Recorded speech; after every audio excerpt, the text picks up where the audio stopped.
Halo, perkenalkan nama saya Deviola Sonia Suot dengan NIM 20101143 dari program studi Psikologi, jurusan Psikologi Pendidikan dan Bimbingan, dan Fakultas Ilmu Pendidikan dan Psikologi Universitas Negeri Manado.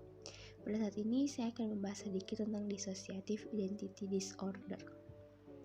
Nah, dalam Diagnostic and Statistical Manual of Mental Disorders 5, Dissociative Identity Disorder atau DID, atau yang lebih dikenal sebagai kepribadian ganda, termasuk ke dalam bagian dari kelompok dissociative disorder atau gangguan disosiatif. Dissociative disorder sendiri merupakan gangguan atau diskontinuitas dalam integrasi normal, kesadaran, memori, identitas, emosi, persepsi, representasi tubuh, kontrol motorik, dan perilaku. Gejala disosiatif ini berpotensi untuk mengganggu setiap area fungsi psikologis manusia dalam aktivitasnya sehari-hari. Lantas, apa itu DID? Nah, DID merupakan gangguan identitas yang ditandai dengan adanya dua atau lebih kepribadian yang berbeda. Masing-masing identitas kepribadian tersebut dapat memiliki nama, usia, gestur, perilaku, ras, hingga jenis kelamin yang berbeda-beda, tetapi semuanya dapat hidup berdampingan dalam diri seseorang. Identitas inti adalah sebutan untuk kepribadian yang biasa atau sebenarnya, sedangkan kepribadian alternatif disebut sebagai alter. Selain itu, kondisi lain yang menjadi ciri utama pengidap DID adalah terjadinya episode amnesia berulang. Nah, kondisi amnesia di sini berkaitan dengan ketidakmampuan individu untuk mengingat segala hal yang terjadi ketika kepribadian alternatif yang dimilikinya mengambil alih kepribadian inti. Itulah sebabnya pengidap DID pada umumnya tidak menyadari bahwa ia memiliki kepribadian alternatif. Lanjut, kita masuk pada gejala DID. Berdasarkan DSM-5, individu dengan gangguan DID biasanya mengalami yang pertama ada gangguan secara berulang yang tidak dapat dijelaskan terhadap fungsi sadar dan rasa atas diri atau sense of self. Misalnya, munculnya suara-suara, tindakan, ucapan, pikiran, emosi, dan impuls yang mengganggu. Yang kedua, adanya perubahan sense of self, misalnya secara sikap, preferensi, dan perasaan bahwa tubuh atau tindakan yang dilakukan bukan miliknya sendiri. Nah, yang ketiga, adanya perubahan persepsi yang aneh.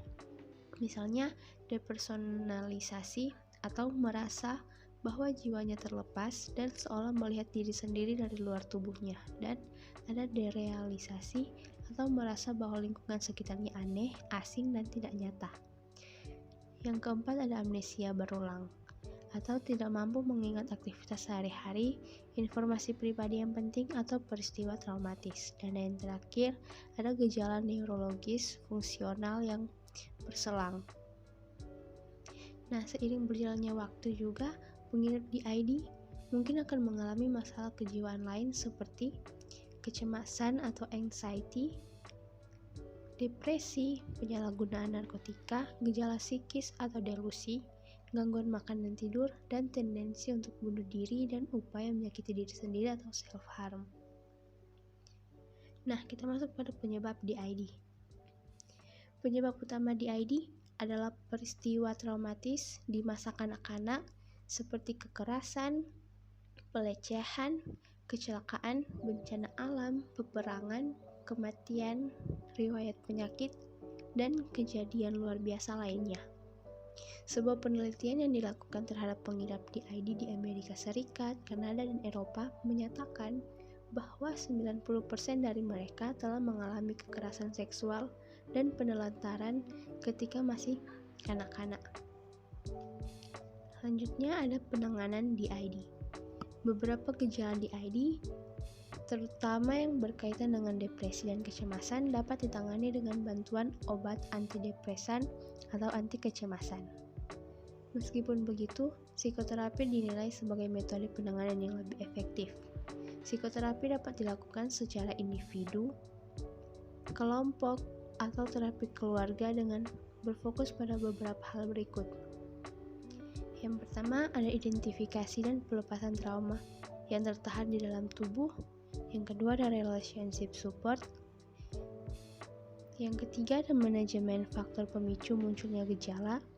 Nah, yang keempat mengelola perubahan perilaku yang tiba-tiba. Yang kelima ada mindfulness dan self-awareness. Dan yang terakhir metode coping untuk mengelola emosi yang rumit. Namun, secara spesifik ada beberapa jenis terapi yang bisa dilakukan. Yang pertama itu cognitive behavioral therapy. Yang kedua ada dialectical behavioral therapy. Dan yang terakhir ada movement desensitization and reprocessing. Sekian, terima kasih.